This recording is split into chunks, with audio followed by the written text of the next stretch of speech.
इंदौर में प्रवासी भारतीय सम्मेलन और ग्लोबल इन्वेस्टर समिट की तैयारियों को लेकर शनिवार को ब्रिलियंट कन्वेंशन सेंटर में रिव्यू मीट आयोजित हुई। इस मौके पर मध्य प्रदेश औद्योगिक विकास निगम के प्रबंध संचालक मनीष सिंह ने प्रेजेंटेशन के माध्यम से दोनों आयोजन की संपूर्ण रूपरेखा बताई। मध्य प्रदेश औद्योगिक विकास निगम के प्रबंधक संचालक मनीष सिंह ने बताया कि 22 नवंबर 2022 मुख्यमंत्री शिवराज सिंह चौहान इंदौर आएंगे और प्रवासी भारतीय सम्मेलन के साथ ग्लोबल इन्वेस्टर्स समिट को लेकर शहरवासियों के साथ प्रबुद्धजनों से चर्चा करेंगे, जिसका उद्देश्य दोनों आयोजनों की जानकारी शहरवासियों को देने के साथ उनकी सहभागिता बढ़ाना है। प्रवासी भारतीय सम्मेलन में आने वाले मेहमानों को इंदौर की सरल संस्कृति से पहचान कराना और यहाँ के पारंपरिक बाजारों और देवी स्थान में दर्शन कराने को लेकर भी चर्चा हुई, जिसमें इंदौरी छाप इन प्रवासी भारतीयों पर लगे और वे यहाँ पर इंदौर की बोलचाल, भाषा, संस्कृति, खान पान से परिचित हो सके। भारतीय प्रवासी सम्मेलन में प्रधानमंत्री और राष्ट्रपति का शामिल होना प्रस्तावित है। देखिए, जो प्रवासी भारतीय सम्मेलन है वो केंद्र सरकार का है, मिनिस्ट्री ऑफ एक्सटर्नल अफेयर्स करती है। उसमें बिजनेस अपॉर्चुनिटीज़ पे भी होता है, प्रवासी भारतीयों के अन्य विषयों को भी देता है, कैपेसिटी बिल्डिंग और उनका क्या सहयोग मिल सकता है इस देश को, उस पर भी बातें होती हैं। और प्लस उनके लिए हम लोग क्या कर सकते हैं, जो कि हमारे सम्मानित एनआरआईज है, बहुत सारे सब्जेक्ट से बात होती है। जो ग्लोबल इन्वेस्टर मीट है वो इन्वेस्टर समिट रहती है, जिसमें कि जो इन्वेस्टमेंट्स आते हैं, B2B मीटिंग्स होती हैं, डिफरेंट कंट्रीज़ हमारे कंट्री पार्टनर बनते हैं।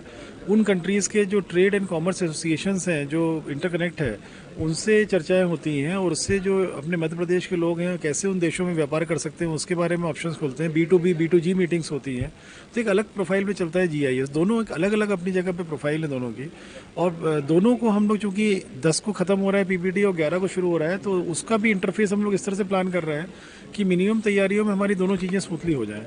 लगभग अब हो गया है, माइक्रो डिटेलिंग भोपाल से दिल्ली से आएगी। शेड्यूल में ओपनिंग इवेंट होता है, उसके बाद सेक्टोरियल सेशंस होते हैं, क्लोजिंग इवेंट होता है, वैलिडेटरी जिसको बोलते हैं, और ऐसे ही GIS में भी होता है। GIS में सेक्टोरियल सेशंस थोड़ी ज़्यादा संख्या में हम लोग करते हैं, क्योंकि उसमें इन्वेस्टमेंट के जो अलग अलग सेक्टर्स हैं, जिसमें मध्य प्रदेश की जो ताकत है उसको हम लोग शोकेस करते हैं। एग्जीबिशंस लग रही हैं 3 एग्जीबिशन में, एक इंडस्ट्रीज़ के एग्जीबिशन है, एक MP की शोकेसिंग की एग्जीबिशन है, जिसमें कि MP की प्रमुख चीज़ों को, उपलब्धियों को बतलाया जाएगा, और एक डिजिटल एग्जीबिशन है जो केंद्र सरकार की एजेंसी पूरी कर रही है।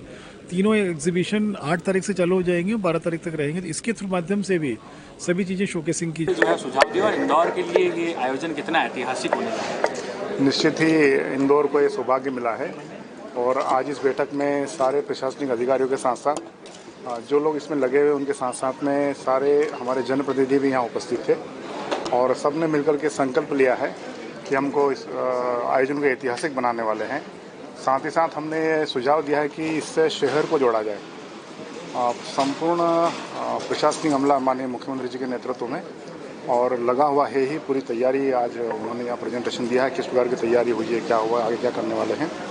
इसमें प्रमुख रूप से विचार किया है कि पूरा शहर उनके स्वागत के लिए आतुर होगा, उनका अभिनंदन, और किस प्रकार से एक घर पे मेहमान जो हमारे आते हैं उनका हम स्वागत करते हैं। इंदौर इसके लिए जाना जाता है, पहचाना जाता है, और उसी बात को आगे बढ़ाते हुए और सभी जनप्रतिनिधियों ने भी ये विश्वास दोहराया, सभी प्रशासनिक अधिकारियों के साथ में, कि हमको जो जिम्मेदारी मिलेगी हम बखूबी निभाएंगे। और ये बात सब लोगों ने कहा है कि शहर को इससे जोड़ा जाए, और जिस क्षेत्र से हमारे वो मेहमान गुजरेंगे, निकलेंगे, उनको इस बात का आभास होना चाहिए कि इंदौर हमारे लिए पलक पावड़े बिछा करके और स्वागत करने के लिए खड़ा है। एक संदेश और एक नवाचार, दोनों चीज़ें इसमें होना चाहिए।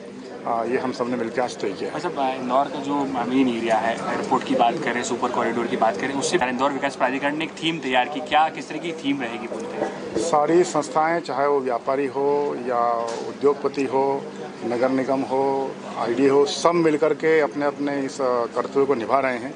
इंदौर विकास प्राधिकरण भी सुपर कॉरिडोर MR10 पर हर 500 मीटर पर एक नई थीम उनके स्वागत के लिए लेकर आ रहा है।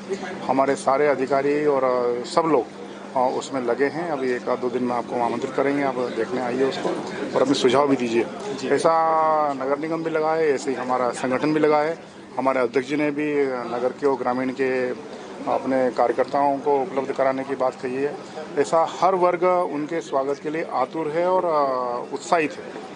इस मीट में कलेक्टर इलैया राजा टी, निगम कमिश्नर प्रतिभा पाल, महापौर पुष्यमित्र भार्गव, IDA अध्यक्ष जयपाल चावड़ा, पूर्व विधायक सुदर्शन गुप्ता समेत विभिन्न औद्योगिक संगठनों के पदाधिकारी मौजूद थे।